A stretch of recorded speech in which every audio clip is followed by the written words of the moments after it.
Karibu mpendwa msikilizaji na mfuatiliaji wa St. Gaspar Media katika kipindi cha tafakari ya Injili ya siku. Leo tarehe 1 juma la 13, kipindi cha kawaida mwaka A wa kanisa. Masomo ya leo, somo la kwanza linatoka katika kitabu cha nabii Amosi sura ya 5 aya ya 14 hadi ya 15 na aya ya 21 hadi 24. Na Injili takatifu kama ilivyoandikwa na mwinjili Mathayo sura ya 8 aya ya 28 hadi ya 34. Karibu tusikilize Injili. Yesu alipofika ng'ambo katika nchi ya Wagerasi, watu wawili wenye pepo walikutana naye, wanatoka makaburini, wakali mno, hata mtu asiweze kuipitia njia ile. Na tazama, wakapiga kelele wakisema, "Tuna nini nawe, mwana wa Mungu? Je, umekuja kututesa kabla ya muhula wetu?" Basi kulikuwako mbali nao kundi la nguruwe wengi wakilisha. Wale pepo wakamsihi wakisema, "Ukitutoa tuache twende tukaingie katika lile kundi la nguruwe." Akawaambia, "Nendeni." Wakatoka wakaingia katika nguruwe, na kumbe kundi lote wakateremka kwa kasi gengeni hata baharini, wakafa majini. Lakini wachungaji walikimbia wakaenda zao mjini, wakazieneza habari zote na habari za wale wenye pepo pia. Na tazama, mji wote ukatoka kwenda kumlaki Yesu. Nao walipomwona walimsihi aondoke mipakani mwao. Neno la Bwana. Sifa kwako Kristo. Mpendwa msikilizaji, karibu tutafakari kwa pamoja katika Injili tuliyoisikia hivi punde, inayotoka kwa mwinjili Mathayo sura ya 8 aya ya 28 hadi 34. Injili ya leo inatupeleka katika eneo la Wagerasi ambako Yesu anakutana na watu wawili waliopagawa na pepo. Watu hawa walikuwa wanaishi makaburini, wametengwa na jamii, na walikuwa waogofya kiasi kwamba hakukuwa na mtu aliyethubutu kupita njia ile.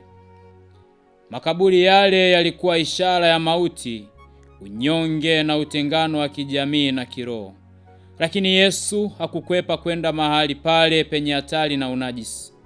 Alifika kwa makusudi kabisa ili kuwaokoa wale waliokuwa wamefungwa na nguvu za giza. Kwa neno lake moja tu lenye mamlaka kuu, aliwaamuru pepo wote watoke, nao wakaingia katika kundi la nguruwe. Walikimbilia baharini na kuangamia. Hii inaonyesha wazi kuwa hakuna nguvu yoyote ya uovu, uchawi wala giza inayoweza kushindana na mamlaka ya Kristo. Jambo la kusikitisha zaidi na linalochoma na kuacha maswali mengi ni kwamba baada ya kuona muujiza huo mkubwa, wenyeji wa mji ule hawakufurahia ukombozi wa wale watu wawili waliokuwa wanateseka. Badala yake walihuzunika na kusikitika kwa sababu ya hasara ya mali yao. Yaani, nguruwe walipotea na kuzama baharini. Upendo wao kwa mali ulizidi faraja ya kuona wanadamu wenzao wakirudishiwa utu na akili zao nzuri. Hata walifikia hatua ya kumwomba Yesu aondoke katika eneo lao. Hili linatufundisha jambo zito, kwamba mara nyingi mwanadamu anaweza kuthamini vitu vya mpito na mali kuliko utu wa binadamu, na hata kumkataa Mungu kwa sababu ya kulinda maslahi ya kidunia. Tunapaswa kujiuliza kwa uaminifu katika nafsi zetu, je, kuna vitu ninavyovipa nafasi kubwa zaidi kuliko uwepo wa Yesu Kristo katika maisha yangu? Je, mali, fedha, starehe, biashara au heshima za wanadamu vinaweza kunifanya nimfukuze Yesu moyoni mwangu pale anapogusa maisha yangu na kudai mabadiliko. Leo tarehe 1 ya mwezi wa 7, katika mapokeo na liturujia ya Kanisa Katoliki, mwezi huu wa 7 umetengwa rasmi kwa ajili ya kuabudu na kutafakari damu azizi ya Bwana wetu Yesu Kristo. Chimbuko la kihistoria la ibada hii limejikita katika matukio ya karne ya 19, hususan mchango wa takatifu kama wa Mtakatifu Gaspar del Bufalo, mwanzilishi wa shirika la misionari wa damu azizi ya Yesu. Ibada hii ilipata nguvu ya kipekee mnamo mwaka 1849 huko Roma. Wakati wa mapinduzi hayo, Papa Pio wa 9 alilazimika kukimbilia uhamishoni huko Gaeta. Katika kipindi hicho kigumu, John Marini aliyekuwa misionari wa damu azizi ya Yesu na mkuu wa misionari alishauri Papa Pio wa 9 kuweka nadhiri kwamba ikiwa kanisa litapata amani na Papa kurejea salama katika kiti chake huko Roma, angeweka rasmi sikukuu ya damu azizi ya Yesu kwa kanisa zima la ulimwengu. Mambo haya yalinyoka na amani ikarejea mnamo Agosti 10, 1949. Papa Pio wa 9 alitangaza rasmi sikukuu hii. Baadaye Papa Pius wa 10 aliweka tarehe 1 Julai kama siku maalum ya sikukuu hiyo, na baada ya maboresho na kalenda ya liturujia, kanisa lililenga mwezi mzima wa Julai kama wakati wa pekee wa kuzama kwenye fumbo hili la ukombozi. Katika muktadha wa kihistoria na kiroho wa mwezi huu wa damu takatifu azizi ya Yesu, Injili ya leo inapata maana ya pekee na ya kina zaidi. Damu takatifu ya Kristo ndiyo bei halisi ya ukombozi wetu.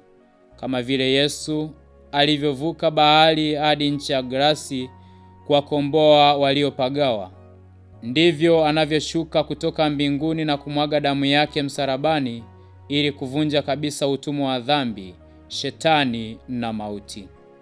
Nguvu ile ile ya kimungu iliyowafungua wale waliopagawa makaburini ndiyo inayopatikana na kubujika sasa katika damu takatifu ya Yesu.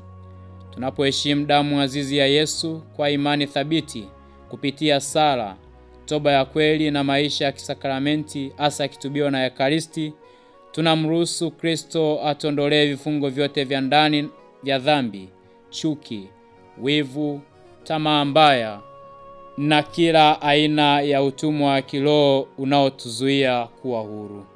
Mwezi huu wa 7 ni mwezi ambao kila mmoja wetu anaalikwa kutafakari maisha yake ya kiroho na pia kujiunganisha katika sala ili aweze kugeuza maisha yake ya zamani na kuwa mpya. Na kushukuru kwa kutafakari pamoja nami Injili ya leo. Niliyekuletea tafakari hii ni mimi Fratelli Rogelius Niwemgiz wa shirika la misionari wa damu takatifu ya Yesu toka seminari kuu ya Mtakatifu Gaspari del Bufalo, Kora, Morogoro. Itukuzwe damu ya Kristo!